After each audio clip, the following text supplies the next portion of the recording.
Fala pessoal, tudo bem? Aqui quem fala é o professor Marcelo Silva. Você já ouviu a seguinte frase? Excesso de treinamento isolado pode aumentar as chances de lesão?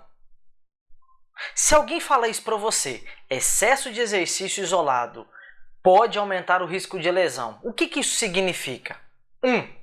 Que excesso de exercício isolado pode causar lesão, ou 2, se fizer exercício isolado vai lesionar. Qual dos dois? Pois é. Próximo ponto. O que eu vou trazer para você aqui? Eu peguei um programa de treino de exercícios de uma academia de musculação. Cheguei lá, peguei a ficha, olhei, fotografei e trouxe, obviamente não expondo a academia, nem a foto da ficha de treino. Trouxe apenas detalhado como foi que o professor de lá montou o programa de treino. E dentro disso, evidentemente, nós vamos conversar sobre a divisão, a seleção de exercícios, como foi projetado e planejado a estrutura de treinamento e, evidentemente, o volume de exposição articular. Porque muitas vezes, quando nós dizemos excesso de treinamento isolado, fazer rosca direta, rosca concentrada, rosca cabeça para baixo, pode aumentar o risco de lesão, as pessoas dizem a seguinte coisa: ai, o professor Marcelo disse que treinamento isolado lesiona. Quando na verdade não foi isso, tá? Então, se você é entusiasta do treinamento de força, se você é profissional de educação física ou acadêmico, já me segue aqui, ativa o sininho aí para que você seja notificado quando eu colocar vídeos no canal acerca do assunto e, evidentemente, sempre inerente à educação física, uma vez que essa é a minha formação. Eu não vou entrar em áreas de medicação, suplementação, esteroide anabolizante, em hipótese alguma. Isso foge da alçada do profissional de educação física. Maravilha? Então, sem mais delongas, vem comigo.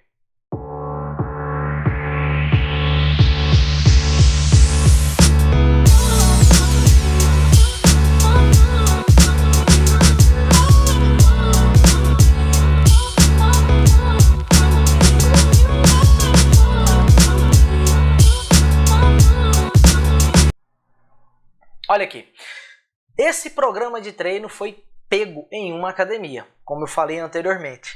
Fotografei a tabela de exercícios e trouxe aqui para que pudéssemos debater, tá? Não vou citar nome da academia, nome do professor, nem quando foi que eu fiz isso.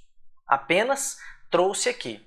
E o que eu fiz? Eu peguei esse programa de exercícios da academia e peguei da seguinte forma: treino A, treino B, treino C, que foi como o professor montou. O professor estava lá proposta de treinos para 4 semanas. Não sei se ele iria mudar depois disso, mas a proposta que estava na tabela era isso, tá? Então ficou ABC sendo realizado 2 vezes por semana cada bloco ABC. Então ABC, ABC, e isso nos traz o quê? 4 semanas, 2 em cada, pelo menos 8 treinos de cada um, tá bom? Então, vem comigo. O que foi que eu fiz? Olha lá, a tabela que o professor montou. Peitoral e tríceps, costas e bíceps, perna e ombro, já começou errado.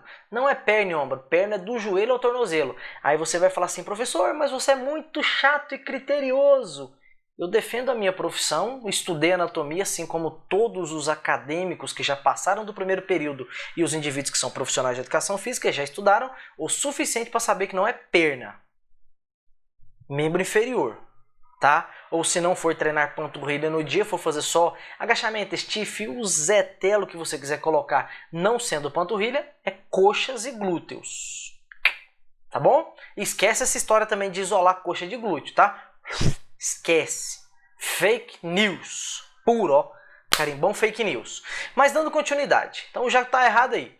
Próximo, o ombro. Se o cara tá treinando ombro aqui, por que em cima ele não tá treinando cotovelo, punho? Por que ele não tá treinando joelho? É articulação. Então seria deltoide e trapézio. Tá? Se os outros são músculos, aqui também seria. Voltando lá pro primeiro dia. Tá? Pro primeiro treino. Então estava assim. Peitoral e tríceps. Aí tem supino reto, supino inclinado, pec deck, tríceps pulley, tríceps teste, tríceps unilateral coice. Pontos aqui importante. Um dos pontos. 10 repetições, 12. Não tem essa história de prescrever dessa forma. Ou você faz margem de repetições, ou então o treinamento fica muito aleatório. Isso aqui é treinamento muito amador. O bom profissional ele prescreve margem de repetições. 8 a 12, 10 a 15, 11 a 14, margem de repetições, porque é mais fácil você acertar uma faixa do que uma linha.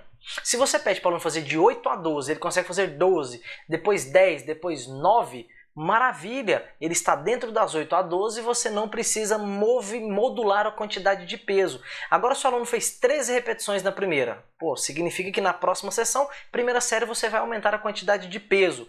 Na segunda série, o aluno fez 9, está dentro do esperado. Terceira série, ele fez 7. Significa dizer que na próxima sessão, primeira série, você aumenta o peso, a segunda série você tenta manter e talvez na terceira você precisa diminuir o peso. É muito mais interessante ajustar com base em faixa de repetições. Próximo ponto. Com relação a isso aqui, se você pegar o tríceps pulley e o tríceps coice na polia, ambos são a mesma coisa em um aspecto. Um é bilateral, o outro unilateral. Por qual motivo? Se você pega, por exemplo, a polia, tríceps pulley, o vetor de resistência está na vertical para cima. E o seu vetor de força na vertical para baixo. Se você faz o tríceps coice, supondo que o aparelho esteja desse lado de cá, o aparelho está desse lado de cá, o vetor de resistência está para cá e o vetor de força para cá. Exatamente do mesmo jeito do tríceps pulley. Você não mudou nem o padrão de movimento. Se tivesse sido tríceps coice com halter, ainda haveria alguma diferença em relação a braço de momento, porque durante o tríceps coice no equipamento, 90 graus é o maior braço de resistência. Em contrapartida, durante o tríceps coice com halter, os 180 graus de cotovelo, o cotovelo estendido por completo, é o maior braço de resistência naquele ponto. Então haveria essa diferença, o que não foi feito aqui. Descendo. Puxada, aí detalhe, agora eu vou mostrar a quantidade de séries com que cada articulação foi exposta. Depois costas e bíceps. Puxada alta, puxada supinada, remada máquina. Também de novo, 10, 10, 12, 12, 10, 12. Cadê a margem de repetições? E se você pega aqui agora os outros pontos que são bem importantes de se observar, é o seguinte aspecto. Deixa eu trazer isso. Olha o número de séries para bíceps. Olha o número de séries para tríceps. Levando em consideração que tríceps tem maior volume do que bíceps, não justifica realizar o mesmo volume de treino para estas musculaturas. Caso o volume de bíceps esteja adequado aqui, é possível que o volume de tríceps não esteja adequado. Caso o volume de tríceps esteja adequado, é possível que o volume de bíceps esteja excessivo. Próximo ponto, tem aqui perna e ombro. Os erros aqui nós já falamos, tá? Depois temos aqui leg press 45, quadríceps, agachamento livre, quadríceps, cadeira extensora, quadríceps. Então temos 8, 9, 10, 11 séries para quadríceps. Vocês observaram que temos 11 para quadríceps, 11 para dorsal e 11 para peitoral, levando em consideração que o quadríceps ele tem maior volume do que peitoral. Talvez um volume maior de treino também fosse adequado. Nós temos algumas evidências na literatura, por exemplo, até mesmo para iniciantes, que, por exemplo, membros superiores, uma série teve resultados similares a 3. Contudo, em membros inferiores, o maior volume foi mais interessante, até mesmo em indivíduos iniciantes. Outro aspecto. Para posteriores de coxa, temos apenas 4 séries aqui, 4 aqui. Então, é um volume de treino de 3 séries a menos para posteriores de coxa, quando comparado a quadríceps, mas é 3 séries por sessão. Se ele fizer o treino C 2 vezes por semana, são 6 séries. Ele fazendo as 4 semanas, são 24 séries a menos de posterior de coxa, quando comparado a quadríceps. Isso em apenas um mesociclo de 4 semanas, 24 séries a menos de posteriores de coxa. Mas vamos dando continuidade, agora são os pontos de maior relevância. Se eu pegar aqui todos os exercícios e avaliar Ombro, cotovelo, por exemplo, eu tenho, ficou aqui tampado com a minha imagem, mas eu vou ler para vocês e vou falar.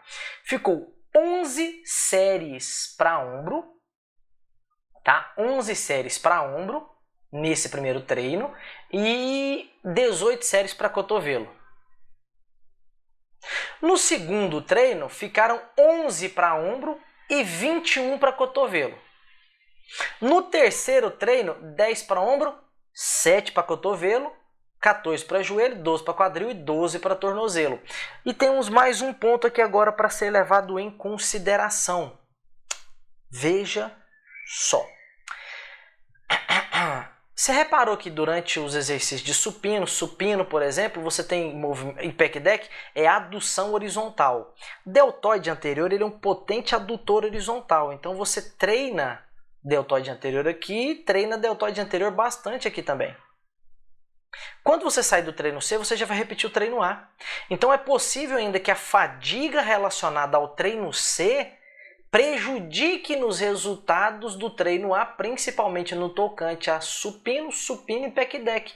Ou seja, existe ainda a possibilidade de prejuízo de hipertrofia de peitoral por conta da má divisão do seu treino. Mas isso a galera não leva em consideração, muito pelo contrário. Preferem virar, por exemplo, em curso ou nas minhas redes sociais e falar: professor, você é muito chato, você é muito intransigente. Porra, não é isso. Tá errado. E não tem essa história de virar e falar assim: ah, não é que tá errado, é que tem outro jeito de ver. Vamos parar com isso. Tá? Vamos parar com isso. Tem coisa que é errado sim. Tá? Não tô falando que vai lesionar. Mas se você for olhar o aspecto de potencial hipertrófico aqui, ou de um indivíduo conseguir os melhores resultados, a probabilidade de que ele não consiga os resultados tão expressivos aqui é maior do que ele consiga. Dando continuidade, o indivíduo fez aqui, ó, moveu a articulação do ombro aqui. Agora o próximo aspecto, esquece a parte muscular, vamos para a parte articular. Ele moveu a articulação do ombro, moveu a articulação do ombro, moveu a articulação do ombro e mais uma vez moveu a articulação do ombro em seguida, sem qualquer descanso, exceto no domingo. Exceto no domingo o cara descansou a articulação glenohumeral. E detalhe, temos aqui, ó, esternoclavicular, acrômio clavicular, glenohumeral e escápulo torácico. É um complexo do ombro. São 4 articulações que estão sendo pisoteadas todos os dias nesse programa de treino aqui. Então por que não fazer peitoral, deltoide anterior e tríceps? Dorsais, deltoide posterior, trapézio e bíceps. Membros inferiores. Descansou a articulação do ombro aqui. Tá? A não ser que você seja o maluco de chapéu de alumínio que coloque levantamento terra, tá, no dia de costas. Que aí você já errou de novo. Tá? Você já errou de novo. Mas vamos continuar. E aqui embaixo. Então o que eu fiz depois? Olha só. Depois disso aqui, eu peguei em um bloco ABC. Em um bloco ABC, o indivíduo movimenta o ombro em 32 séries, o cotovelo em 46, o quadril em 12, os joelhos em 14 e o tornozelo em 12. ABC. Se eu pego ABC, que é uma semana, o que eu tenho? Uma semana agora, ABC. Ombro 64, cotovelo 92 séries, quadril 24, joelhos 28, tornozelo 24. Aí você fala, tá, mas e aí? Calma que piora, tá? Vamos lá, pera. Olha só, agora, nas 4 semanas estipuladas pelo professor, ABC vezes 4, nós temos o seu ombro sendo trabalhado em 256 séries, o seu cotovelo em 368, quadril em 96, joelhos em 112, tornozelo em 96. Então você já parou para pensar que muitas vezes aquela dor que você sente aqui em epicôndilo medial pode não ser, por exemplo, pelo excesso de treinamento? Se você vai, por exemplo, tríceps pull e você tem, por exemplo, grande quantidade de tensão nas mãos, tríceps testa, tríceps coice, puxada, remada, banco Scott, rosca aqui, rosca concentrada, aí depois tem stiff, desenvolvimento, remada alta, todos esses exercícios você tem uma grande complexidade em relação à preensão. os flexores de punho e de dedo sendo altamente solicitados e a inserção dos músculos nessa região. Em contrapartida, aqui onde tem a inserção do tríceps, próximo da inserção do tríceps, lá na tuberosidade da ulna, o indivíduo sente dores no cotovelo, aí vem sempre um expert e fala, olha, você está com lesão aí por conta do tríceps testa. Quando na verdade não tem nada a ver com tríceps testa, tem a ver com essa salada de treino que está aqui aqui na sua tela. Então vamos tomar mais cuidado na hora de você ajustar o programa de treino. Isso aqui, pessoal, é exatamente um modelo de como não proceder durante a realização de protocolos de treino. E para poder deixar bem claro que eu não critico pessoas, eu critico condutas, que eu não trouxe o nome da academia, o nome do profissional, não trouxe nem a fotinha para poder ser possível identificar por letra ou pela característica da tabela. Simplesmente fotografei e trouxe para cá. E detalhei aqui. Então, se você é profissional de educação física, se você é entusiasta, ficou até o final, deixa seu like aqui, coloca no comentário o que você gostaria de ver ou não nesse canal, tá? Me ajuda a direcionar o conteúdo mais interessante para você, tudo bem? Então, forte abraço e fica com Deus!